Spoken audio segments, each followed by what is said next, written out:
नाथाय नमः। ओम श्री साई नाथाय नमः। ओम श्री साई नाथाय नमः।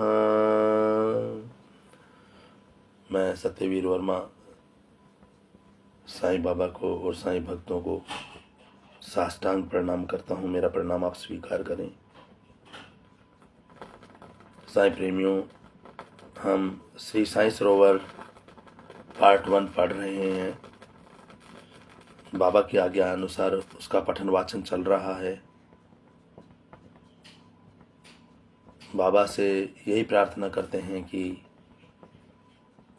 बाबा की लीलाएं जो हम गा रहे हैं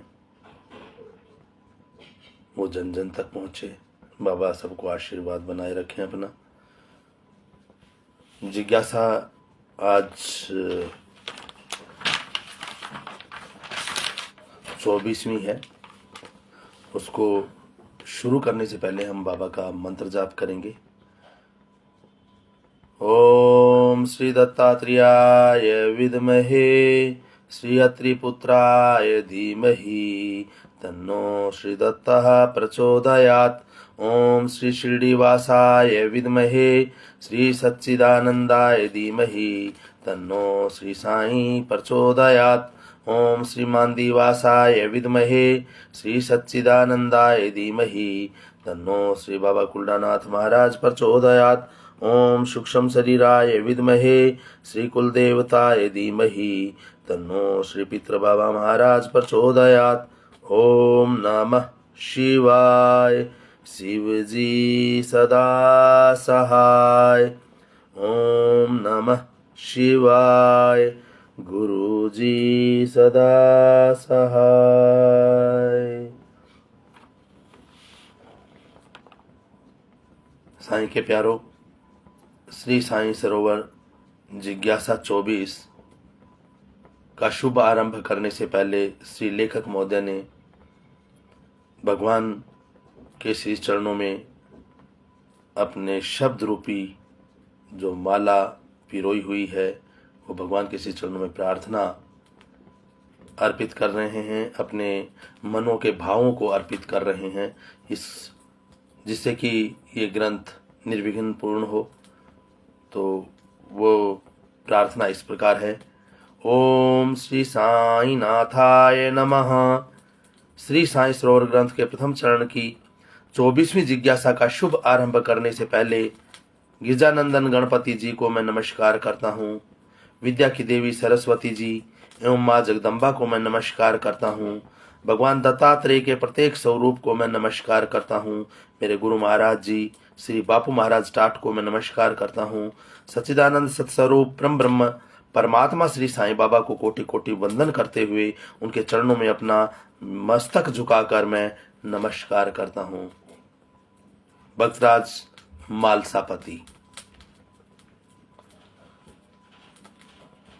बहुत बाबा के एक निष्ठ भगत थे और जिन साईं बाबा को जो साईं का नाम दिया था ये खैर प्री प्लानिंग थी विधाता की, परंतु फिजिकली जब बाबा शिरडी में आए तो जो नाम साईं का मिला वो मालसापति जी ने दिया था। खंडोबा जी के मंदिर में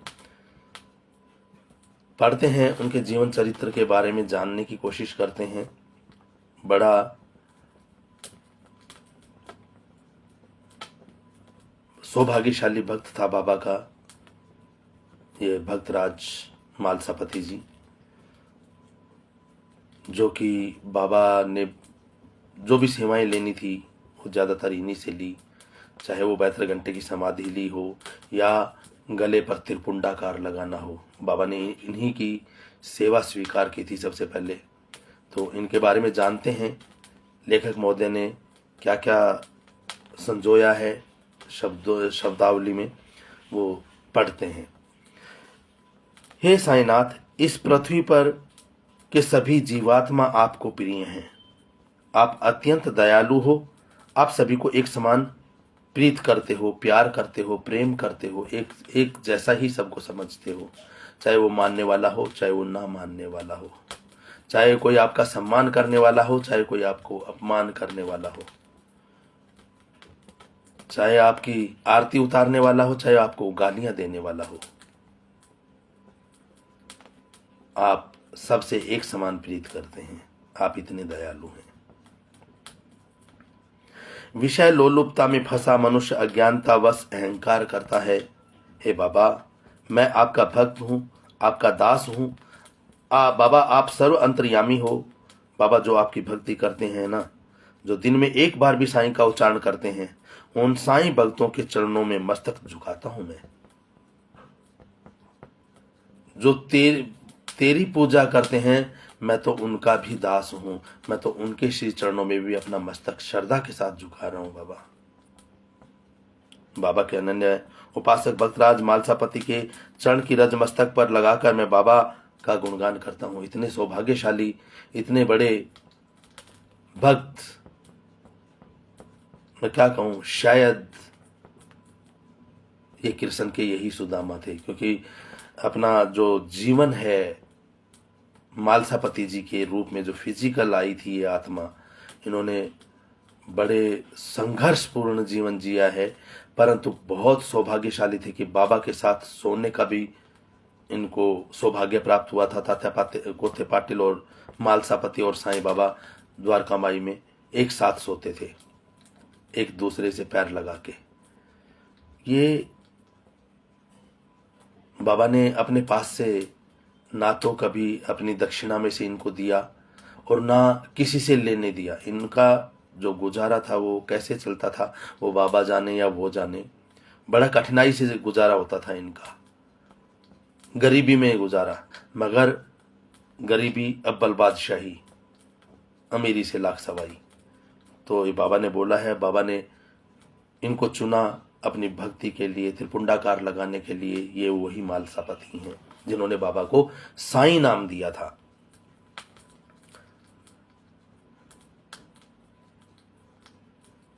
आपके महान भक्त मालसापति जी का चरित्र की कथा मैं अब कहता हूं, सुनो। सोना चांदी के आभूषण बनाने वाले सोनी व्यवसायी लोग ब्राह्मण हैं कि वैष्णव ये मैं नहीं जानता, परंतु कुछ सोनी लोग आज भी जनेऊ धारण करते हैं। जनेऊ धारण करना आर्य संस्कृति है जो आज भी जारी है। मालसापति जनेऊ धारण किए सोनी थे। बाबा मालसापति को सोनाडा कहकर बुलाते थे, तो कभी भगत भी कहते थे। और उनके पिताजी का नाम चिमनाजी था, चिमनाजी पंत मालसापति जी के। चिमनाजी की शादी नादुरी गांव की कन्या से हुई थी। जो जब शनि सिंगणापुर जाते हैं तो रास्ते में आता नादुरी, वहां मालसापति जी के मामा ननिहाल था। और श्यामा जी का याद है आपको, शिरडी में ननिहाल था। मालसापति का जन्म। चिमनाजी को 3 पुत्र थे, राम भाऊ, हरि भाऊ और मालसापति। तीनों भाइयों ने बचपन में ही पिता को खो दिया था। चिमनाजी की मृत्यु हो गई थी। 7.5 बीघा जमीन, एक छोटा घर और खंडोबा जी के 2 मंदिर, इतना ही चिमनाजी के पास था। एक मंदिर शिरडी की सीमा पर, दूसरा मंदिर नीम गांव में था। मालसापति के परिवार की स्थिति अत्यंत गरीब थी। उन्हें कोई आमदनी नहीं थी। उन दिनों कौन चढ़ावा चढ़ाते थे। और छोटे से गांव में सुनार वाला भी कहाँ काम चलता था सोनी का।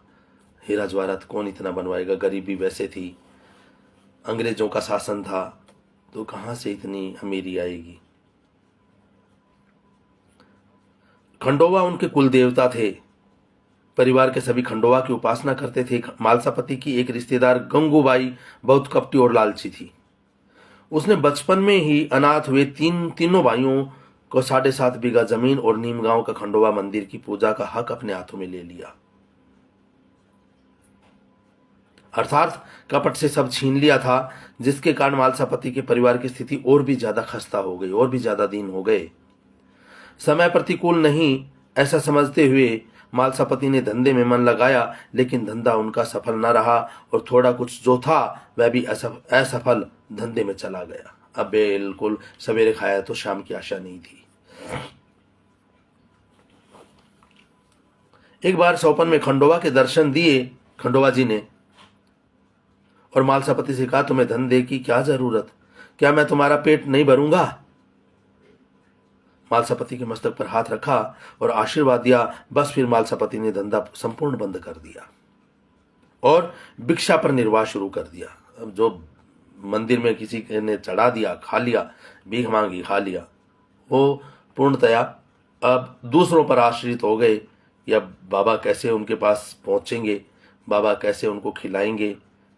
खंडोबा बाबा ने तो उनके माथे पर हाथ रख दिया, अपना आशीर्वाद दे ही दिया।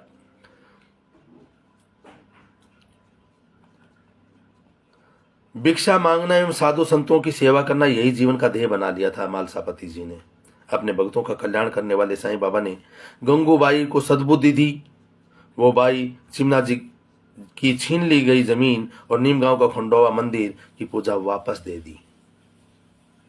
मालसापति के 3 मित्र थे, अपा जोगले, तात्या पाटिल और काशीराम दर्जी। काशीराम दर्जी कपड़े की फेरी करते थे। जहां हाट होती थी वहां कपड़ा बेचना जाते थे। शिरडी गांव यानी यात्रिक लोगों का विश्राम स्थान काशी, गया, पंढरपुर, श्वेतबंधु, रामेश्वर, तिरुपति बालाजी, पक्षी तीर्थ, शिव कांची, विष्णु कांची, अक्कलकोट, सेगांव, आलंदी, केडगांव, नरसोबाड़ी, माहुरगढ़ आदि यात्रा में रास्ते में शिरडी गांव आता था। शिरडी की सीमा पर यात्री विश्राम करते थे। तब यह चारों मित्र इन यात्रियों की सेवा करते थे।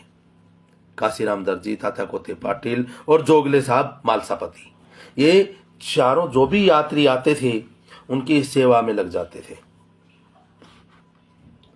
सन्यासी आता तो नमो नारायण, वैरागी आता तो सीताराम, अवधूत आते तो हरिहर कहते हुए स्वागत करते और सेवा भी करते। कोई भी पंथ या यात्रा करने वाला यात्रालु आता, सभी को उनका स्वागत करते थे, अवकार करते थे। काशीराम भोजन के लिए सामग्री की सहायता करते थे। अप्पा जोगले चूल्हे के लिए लकड़ियां माथे पर उठाकर लाते थे। इस प्रकार सेवा किया करते थे। मालसापति साधु संतों की चरण चंपी की सेवा करते थे, चरण दबाते थे। यात्रियों की सेवा करने के बाद बाकी के समय में साईं बाबा, देवीदास महाराज और जानकीदास जी के पास जाकर सत्संग करते थे। संत जानकीदास महाराज, जानकीदास वैरागी पंथ के ज्ञानी ध्यानी संत थे। आपको याद होगा कि शिरडी में जब आए, ये हनुमान जी के उपासक थे।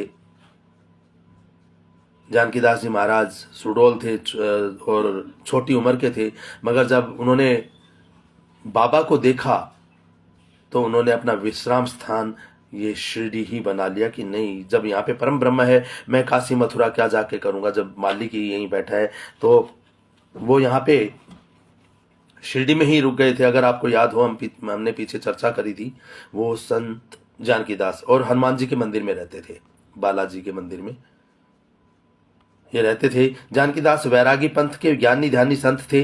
देवीदास जी योगी पुरुष थे, उनको गांव के कई लोगों ने गुरु पद स्थापित किया था। देवीदास महाराज मारुति मंदिर में रहते थे। मालसापति, अप्पा जोगले और तात्या पाटिल ने भी देवीदास को गुरु पद पर स्थापित किया था। ओम नमः शिवाय का गुरु मंत्र दिया था। इस मंत्र को पंचाक्षर मंत्र भी कहते हैं। मालसापति देवीदास से ओम नमः शिवाय का गुरु मंत्र लिया था, इसलिए सदा ही ओम नमः शिवाय के पंचाक्षर मंत्र का जाप किया करते थे। खंडोबा मालसापति के इष्ट देव थे। खंडोबा शंकर भगवान का ही सगुण स्वरूप है। खंडोबा को वेदों में मार्तंड भैरव के रूप में से जाना जाता है।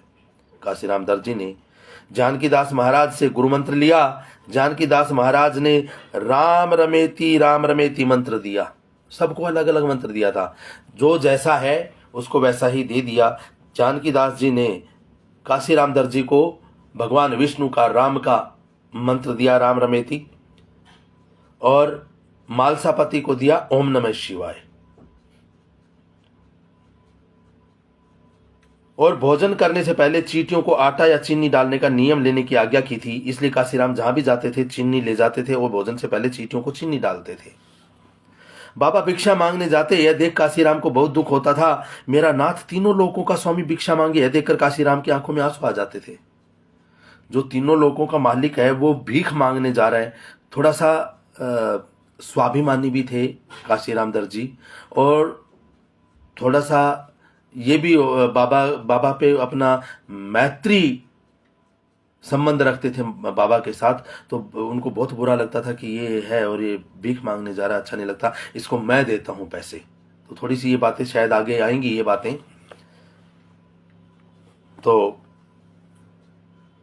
बाबा ने ये अहम तोड़ा था, क्योंकि भिक्षा उपार्जन उनका ध्येय था, भरण पोषण के लिए नहीं था भिक्षा।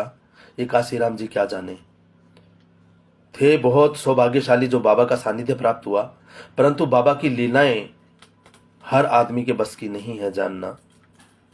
तो उनको बुरा लगता था जब बाबा भिक्षा मांगने जाते थे। बाबा भिक्षा भरण पोषण के लिए नहीं मांगते थे। मैं बार बार मैंने बताया है, बाबा जो भिक्षा उपार्जन करते थे, गांव से भिक्षा मांगते थे, 5 घरों में भिक्षा मांगने जाते थे, एक एक रोटी के टुकड़े के लिए हाथ फैलाते थे। वो भरण पोषण के लिए नहीं था, वो लोगों के कष्ट अपनी झोली में डालने के लिए जाते थे। अपने जो आने वाले कष्ट थे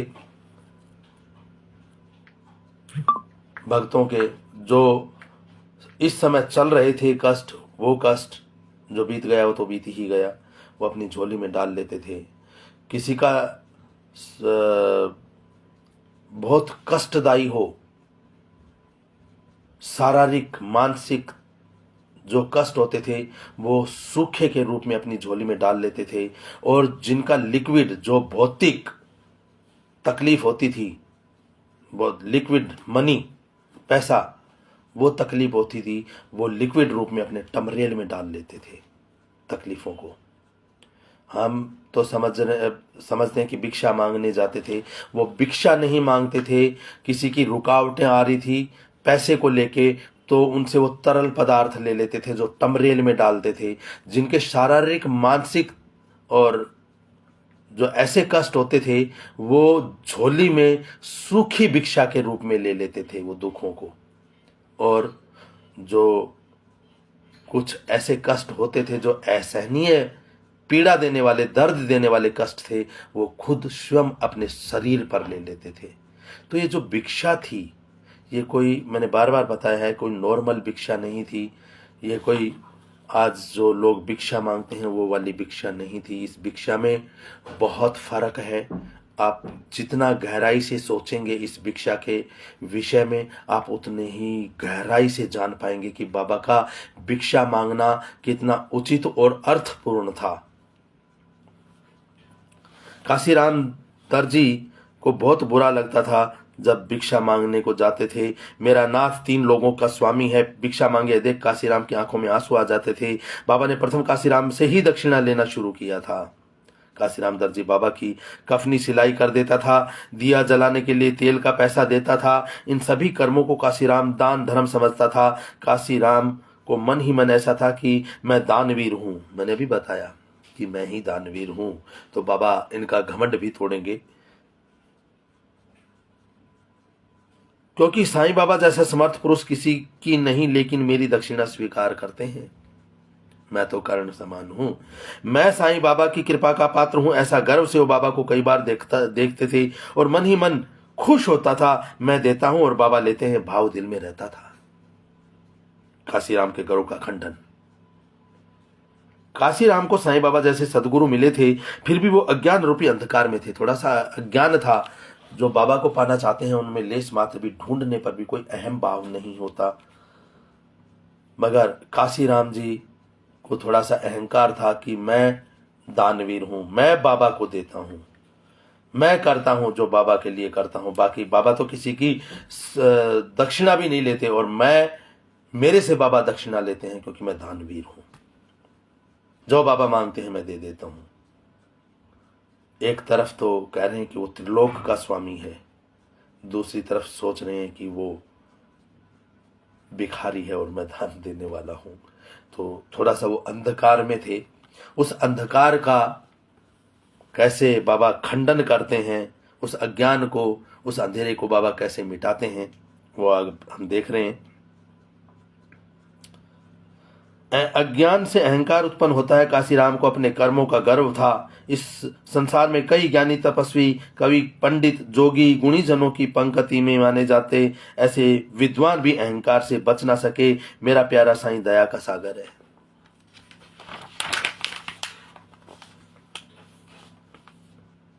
साईं अपने भक्तों को अहंकार रूपी नरक में डूबने नहीं देते। बाबा कृपा करके लीला करके अहंकार से मुक्त करते हैं, नम्रता और विवेकशील बनाकर भक्ति के मार्ग पर उन्नति कराते हैं। खाली काशीराम दर्जी ही नहीं, नाना साहेब चांदोरकर का भी 2 बार खंडन किया उनके अहंकार का। एक बार तो पैसे को लेके और एक बार उनको संस्कृत का ज्ञान था कि बाबा क्या जानते होंगे संस्कृत के बारे में, वो चीजें आगे आएंगी। दूसरा जो अहंकार था,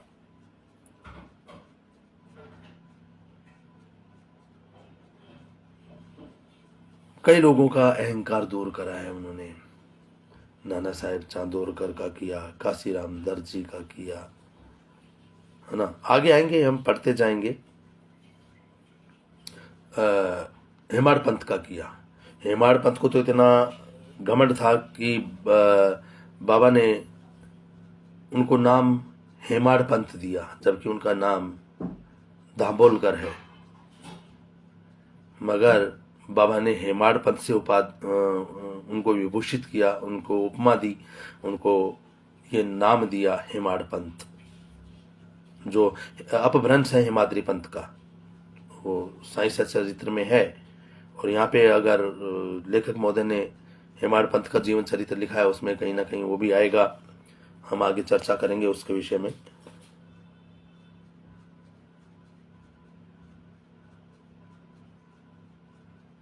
बाबा कृपा करके लीला करके अहंकार से मुक्त करते हैं, नम्रता और विवेकशील बनाकर भक्ति के मार्ग पर उन्नति कराते हैं। साईं वाणी इंद्रियों से परे हैं। साईं बाबा बोलते नजर आते हैं, परंतु साईं अखंड मौनधारी हैं। मैंने बताया था आपको, बाबा टमरेल लेके नाचते रहते थे और भिक्षा मांगते थे, मगर वो तो समाधि में होते थे। ये सब बाबा की लीलाएं होती थी। बाबा की माया काम कर रही है, बाबा तो अखंड समाधि में है। उनकी समाधि किंचित मात्र भी डावाडोल नहीं होती है। वो मौन है पर बोलते हुए दिखते हैं। साईं बाबा चलते फिरते नजर आते हैं, परंतु साईं तो सदा समाधिस्थ हैं। साईं समदर्शी और अजय हैं। साईं निराकार और साकार भी हैं, मोह माया रहित हैं। साईं अविनाशी हैं। साईं बाबा अपने भक्तों के कल्याण के लिए मनुष्य शरीर धारण करके आए थे और लीला चरित्र किया था, कर रहे थे। सूर्य के सामने अंधकार नहीं टिक सकता, वैसे ही साईं बाबा के सामने किसी का भी कपट या दंभ या अहंकार टिक ही नहीं सकता।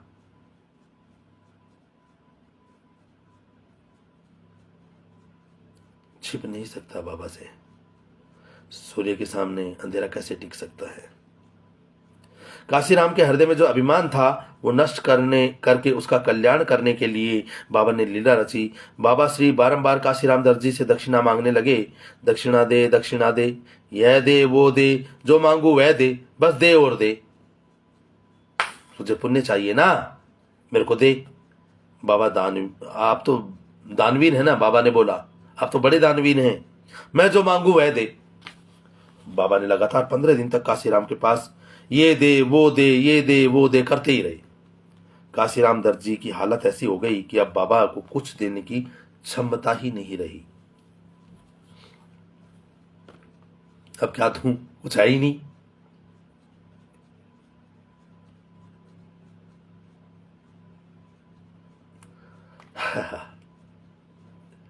पंद्रह दिन तक बाबा मांगते रहे। काशीराम दर्जी की हालत ऐसी हो गई कि अब बाबा को कुछ देने की क्षमता नहीं रही, इसलिए काशीराम बाबा से मुंह छिपाता फिरता था। अब बाबा के सामने नहीं आ रहे थे वो। बाबा दक्षिणा मांगेंगे, तेल का पैसा मांगेंगे, तो मैं क्या करूंगा। छोटी शिरडी में भला जाए तो कहां जाए। वो खंडोबा मंदिर के पीछे नीम के पेड़ के नीचे जा बैठे और चींटियों को चीनी डाल रहे थे। स्वर्गीय साईं को से उनसे क्या छिपा था ना। काशीराम कैसे छिपे रह सकते थे फिर। काशीराम के कंधे पर पीछे से किसी का हाथ पड़ा तो काशीराम चौंक गए। आवाज आई, क्यों काशीराम दादा, आज सुबह से दिखाई नहीं दिए और यहाँ सुबह सुबह क्या कर रहे हो। काशीराम में हिम्मत ही नहीं रही कि वो बाबा को देख सके। काशीराम रो पड़ा और बाबा से कहने लगा, बाबा मेरे पास तो अब जहर खाने को भी पैसा नहीं रहा। मैं आपको हाथ जोड़कर विनती करता हूँ, मेरे से अब कुछ मांगना मत। नहीं तो मैं लज्जित होऊंगा, मैं दे नहीं पाऊंगा, मेरे को दुख होगा। बाबा क्रोध करते हुए बोले, कुछ ना मांगू, क्यों ना मांगू। कल रात मैंने अंधेरे में बिताई, दिया जलाने के लिए तेल नहीं, तो क्या मुझे अंधेरे में मरने देगा? धोने के लिए लकड़ियां भी नहीं है और मैं ठंड में मर गया। मैं अगर तू नहीं देगा तो लकड़ियां नहीं मिलेंगी, लकड़ियां नहीं मिलेंगी तो मैं तपूंगा कैसे? मैं तो ठंड में मर गया रात को। बाबा अनाप शनाप बोलने लगे, तेरे पास पैसा नहीं तो घर बेच, कुछ भी कर, लेकिन मुझे पैसा दे। वाह मेरे साईं वाह, कैसी तेरी लीला निराली है, भक्तों के लिए इतनी चिंता। काशीराम रोने लगे, उदास हो गए, सोचने लगे कि मैं 10 साल से चींटियों को चीनी डालता हूं और आज मेरी सहाय में कोई भी नहीं है। लड़खड़ाते हुए जैसे तैसे घर गए।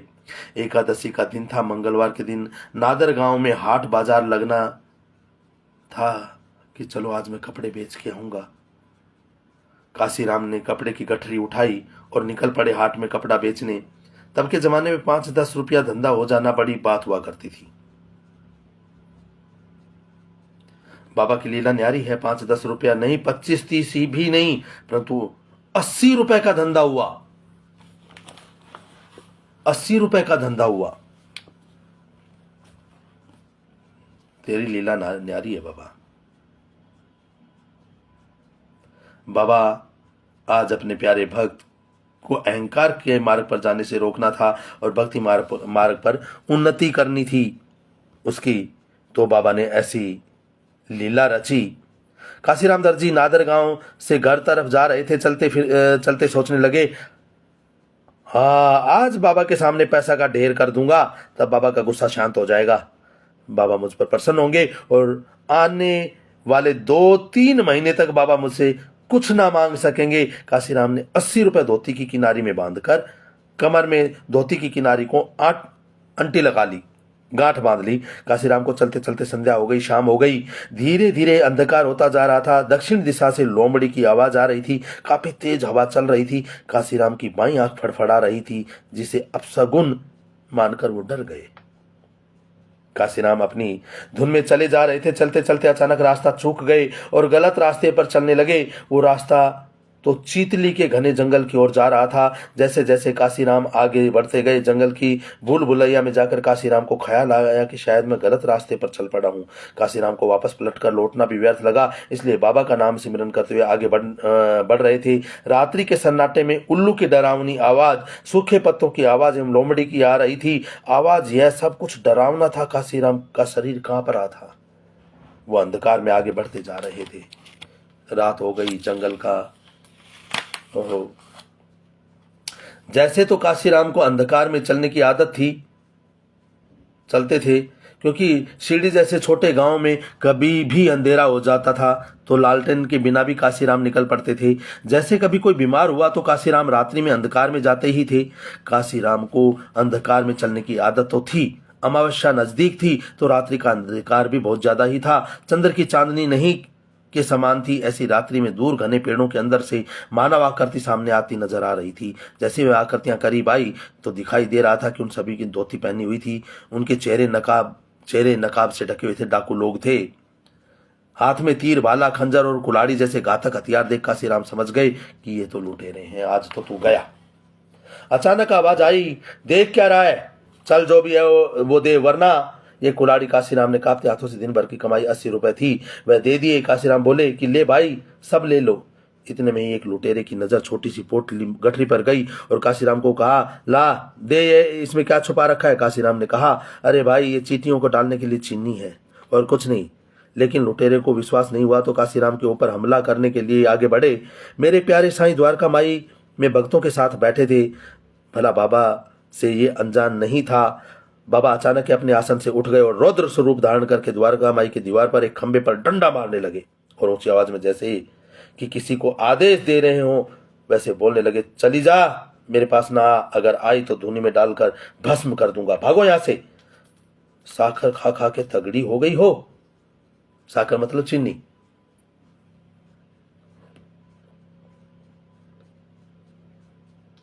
बाबा इस प्रकार डंडा दीवार पर मारते और बोलते रहे। किसी को कुछ समझ नहीं आया कि बाबा अचानक ही ऐसा क्यों कर रहे हैं। बाबा शांत बैठे थे और अब अचानक इतना रौद्र रूप धारण क्यों किया। वहां बैठे मालसापति, माधवराव और जोगले भी डर गए। गंभीर माहौल बन चुका था। बाबा और भी ज्यादा उग्र हो गए थे। चारों ओर से चींटियां द्वारका माई की तरफ आ रही थी और देखते ही देखते असंख्य चींटियां द्वारका माई के बाहर इकट्ठी हो गई और फिर अचानक गायब, मानो कि जैसे चींटियों को पंख आ गई हों। उस तरफ चीतली के जंगल में लुटेरों को चींटियों ने इतना काटा कि हाथ पैर मुंह पर जलन होने लगी। लुटेरे चींटियों को काटने से जान बचाकर भागने लगे। सब कुछ वहीं छोड़कर लुटेरे चींटियों से जान बचाकर भाग गए। लुटेरों के मार से बेहोश हो गए। काशीराम को कुछ देर बाद होश आया। देखा तो सब कुछ वहीं पर पड़ा हुआ था और 2 लुटेरे भी मरे हुए पड़े थे। काशीराम घबरा गए, पैर थर थर कांप रहे थे। काशीराम तो साईं साईं जाप करते हुए शिरडी की तरफ भागा। सीधा द्वारका माई बाबा के चरणों में जा गिरा। कोई भी मनुष्य कितना भी पापी क्यों न हो, अगर बाबा के शरण में आ जाए तो बाबा कभी उसका तिरस्कार नहीं करते। द्वारका माई की सीढ़ियां चढ़ने वाले मनुष्य को बाबा पापों से मुक्त कर देते हैं। बाबा ने हमेशा कहा है कि यह पवित्र द्वारका माई है, जो भी इस द्वारका माई की शरण लेगा उसके पाप नष्ट होंगे। काशीराम बाबा के चरण में पड़ा और उसको पछतावा हुआ। वह मोह नष्ट हुआ जो आदि अनंत परम ब्रह्म साक्षात ईश्वर साईं हैं, मैंने उनको अभी तक जाना ही नहीं। काशीराम ने प्रार्थना करी। एक भजन है जो काशीराम जी गा रहे हैं। शांत चिता महाप्रज्ञा साईनाथ दया घना, दया सिंधु सत स्वरूपा माया तम विनाशना। जात गोत नहीं तुझे अचिंत करुणालया, पाहि माम नाथ शिरडी ग्राम निवासी। ज्ञाता दाता ज्ञान सूर्य स्वर मंगल कारक, भक्त चित हंस रूप शरणागत रक्षक। सृष्टि करता ब्रह्मा भी तू, पालक तू लक्ष्मीपति। संहार करता रुद्र तू है, हकीकत सर्वे खरी। तुझ बिन ना कोई स्थला खाली, जगा भूतले। सर्वज्ञ तू साईनाथ सर्व के उर अंतर में।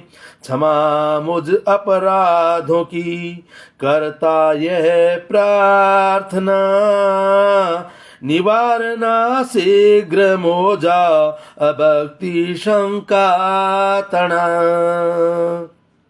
तू गाय मी वाछरू तू चंद्र मी चंद्रकांता, स्वर्ग गंगा चरण तेरे आडरे दास में नमो।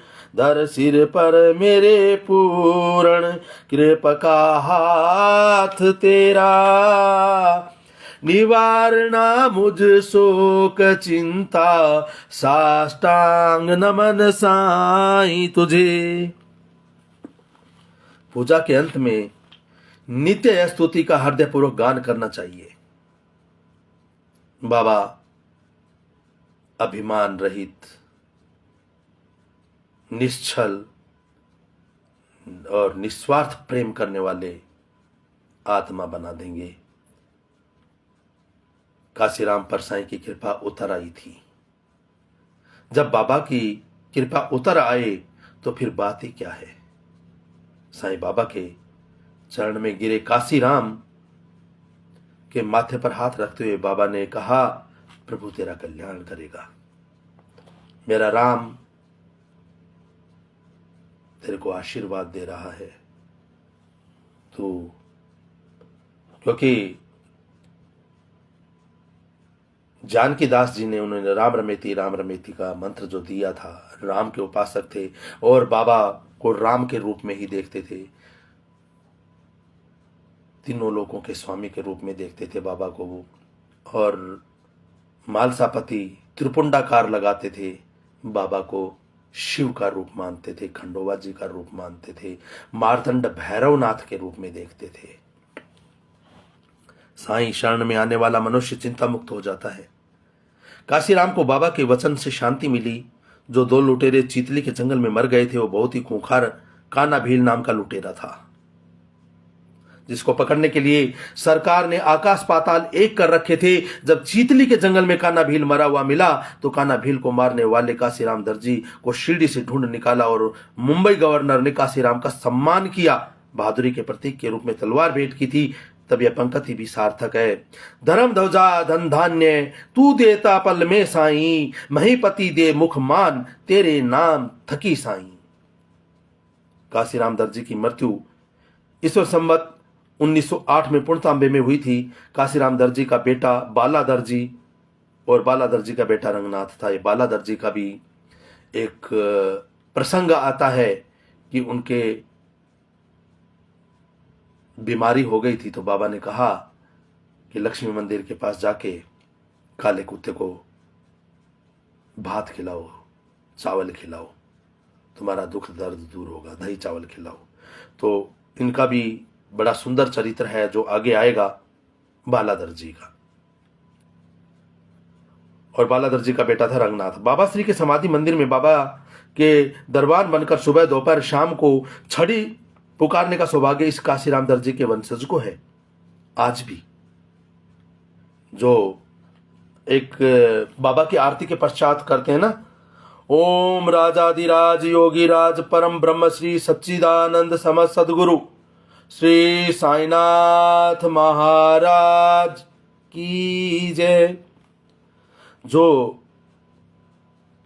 ये वाला जो हलकारा है ये आज भी काशीराम के वंशज करते हैं शिरडी में। इति श्री भगवान श्री साईं बाबा प्रेरित दासानुदास सेवक मगनलाल विरचित श्री साईं सरोवर ग्रंथ मध्य प्रथम चरण के मालसापति और काशीराम दर्जी नाम जिज्ञासा 24वीं पूर्ण। श्री सद्गुरु साईनाथात्मस्तु शुभम भवतु। बोल श्री साईनाथ महाराज की जय। श्री साईनाथ महाराज की जय। मालसापति की यही एक जिज्ञासा नहीं है, आपके और भी मालसापति जी के नाम की जिज्ञासाएं आएंगी। 25वीं जिज्ञासा भी मालसापति से है, मालसापति से प्रेरित है। तो कल उस पर चर्चा करेंगे, क्या है, क्या लेखक श्री ने लिखा है। और देखिए बहुत गहराई की चीजें हैं जो इसमें लिखी गई हैं, जो बाबा की अगर एक एक शब्द पढ़ेंगे और सुनेंगे ना, मेरा विश्वास है जो बाबा को, मुझे क्षमा करना, लोग समझते हैं, ये उस समय भी समझते थे कि ये मुसलमान है, मगर भगवान की ना कोई जात या धर्म नहीं होता। उन्होंने एक मानव धर्म बनाया है। ये बाकी के रास्ते हमने उस तक पहुंचने के लिए बना दिए। किसी ने प्रेयर करी तो वो चर्च के, किसी ने आरती उतारी तो वो हिंदू, किसी ने अगर नमाज के थ्रू जाना तो वो मुसलमान। ये सिर्फ यहीं तक है जहां हमारी जानने की और हमारे जो ज्ञान की परिधि जो खत्म होती है, वहां भगवान का एंट्रेंस होता है। वहीं पे ही भगवान की जो एंट्री गेट है, जो मेन गेट है। जब ये धर्म, जो तथाकथित धर्म बोलूंगा मैं, सबसे बड़ा धर्म तो एक मानव धर्म है, बाकी तो सब तथाकथित हैं। जो मान रहा है, जैसा मान रहा है वैसा धर्म चल रहा है। मानवता से बड़ा कोई धर्म नहीं, इंसानियत से बड़ा कोई धर्म नहीं है। बाकी सब अपने अपने, अहिंसा परमो धर्म है। मैं जैन धर्म की बहुत इज्जत करता हूं, जिन्होंने अहिंसा परमो धर्म को ऊपर सर्वोपरि रखा। अहिंसा परमो धर्म है, और जहां अहिंसा होगी वहां इंसानियत होगी, वहां प्रेम होगा, और जहां प्रेम होगा वहां ईश्वर होगा। वो चाहे हिंदू रीति रिवाज से हो, चाहे वो मुस्लिम रीति रिवाज से हो, चाहे वो क्रिश्चियन रीति रिवाज से हो, चाहे वो बौद्धिस्ट रीति रिवाज से हो, सबकी मंजिल एक है, वो परमपिता परमेश्वर। मानने वाले का है। किसी ने जाना है, कोई सीधा निकल जाएगा, कि कोई घूम के इस साइड लेफ्ट से जाएगा, कोई राइट से जाएगा। गोल चक्कर है, चाहे इधर से घूमो चाहे उधर से घूमो, मंजिल एक है। ये दुनिया गोल है, घूम फिर के आना वही है, मंजिल वही, सीटियां जानी है ऊपर। तो बाबा की आरती करते हैं। इस जिज्ञासा के ऊपर चर्चा कल करेंगे। जय श्री साईं। आरती साईं बाबा सुख दातार जीवा, चरणा रजतली त्यावा दासा विसावा, भक्ता विसावा। आरती साईं बाबा जाळुणी अनंग, ससरूपी राहे दंग, मुमुक्ष जन दावी निज डोळा श्रीरंगा, डोळा श्रीरंगा। आरती साईं बाबा जाया मनी जैसा भाव, तया तैसा अनुभव, दाविशी दया घन ऐसी तुझी ही माव, तुझी ही माव।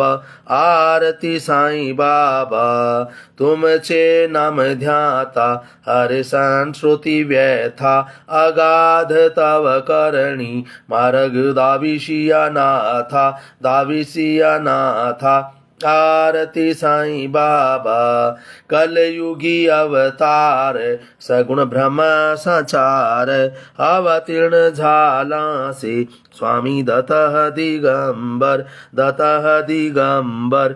आरती साईं बाबा 8 दिवसा गुरुवारी, भक्त करी तिवारी, प्रभु पद पावया, भव भय निवारी, भय निवारी। आरती साईं बाबा माझा निज द्रव्य ठेवा, तव चरण रज सेवा, मांगणे चियाता तुम देवाधिदेवा, देवाधिदेवा।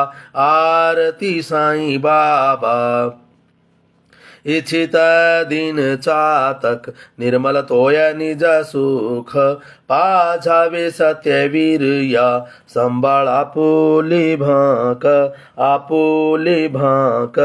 आरती साईं बाबा सुख दातार जीवा, चरणा रजतली द्यावा दासा विसावा, भक्ता विसावा। आरती साईं बाबा ओम अनंत कोटि ब्रह्मांड नायक, राजाधिराज योगी राज प्रब्रह्म, श्री सच्चिदानंद समस्त सद्गुरु श्री साईनाथ महाराज की जय, श्री साईनाथ महाराज की जय, श्री साईनाथ महाराज की जय।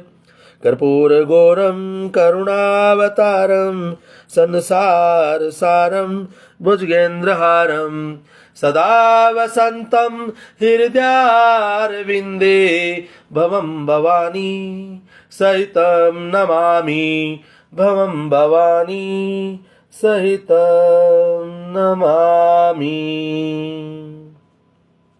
जय श्री साईं, जय श्री साईं, जय श्री साईं। साईं बाबा के श्री चरणों में विनम्र प्रार्थना है, हे मालिक सब तक आप अपनी कृपा पहुँचाएं। इस संसार में, इस सृष्टि में, इस विश्व में हर प्राणी मात्र का आप कल्याण करना प्रभु, अपने श्री चरणों में स्थान देना। सबका मंगल हो, कल्याण हो, सब सुखी स्वस्थ रहें, सबका मंगल ही मंगल हो, सबके घरों में सदा मांगलिक कार्य चलते रहें, सबके घरों में तेरी चर्चा होती रहे मेरे साईं, ऐसी सब पर कृपा करना। साईं भक्तों, इन दुआओं के साथ और इन शब्दों के साथ मैं मेरी वाणी को यहीं विराम देने के लिए आपसे आज्ञा चाहता हूं। आप मुझे आज्ञा प्रदान करें। मेरे से कोई पठन वाचन में किसी तरह की कोई त्रुटि रह गई, कोई गलती हुई, तो वो गलती मेरी है, मुझे क्षमा करना। साईं बाबा ने मेरे को पढ़ने के लिए आज्ञा दी, मैं पढ़ रहा हूँ, वो जाने जैसे पढ़वा रहे हैं। तो ये अगर श्रेय जाता है तो ये साईं बाबा को जाता है पढ़ने का, और अगर कोई गलती है तो ये मेरी त्रुटि मेरे को मिलती है। ये साईं बाबा का फॉल्ट नहीं है, ये मेरा फॉल्ट है। तो प्लीज़ अपना भाई बंधु समझ के मुझे क्षमा कर देना संगत जी। मेरे से कोई गलती हुई है, मैं क्षमा प्रार्थी हूँ, आपसे क्षमा याचना करता हूँ, मुझे क्षमा करना। बाबा आप सभी का कल्याण करें। अब मैं आपसे विदा चाहूँगा। अगर बाबा ने इजाज़त दी, बाबा की इच्छा हुई, अगर बाबा चाहेंगे कल मेरे को मैं कथा वाचन करता रहूं, तो जैसी बाबा की इच्छा, बाबा की इच्छाओं पे अवलंबित है सब कुछ। उसके लिए बाबा का धन्यवाद। आपने सुना देखा, उसके लिए धन्यवाद। Thank you. Baba love you all, Baba bless you all. Thank you.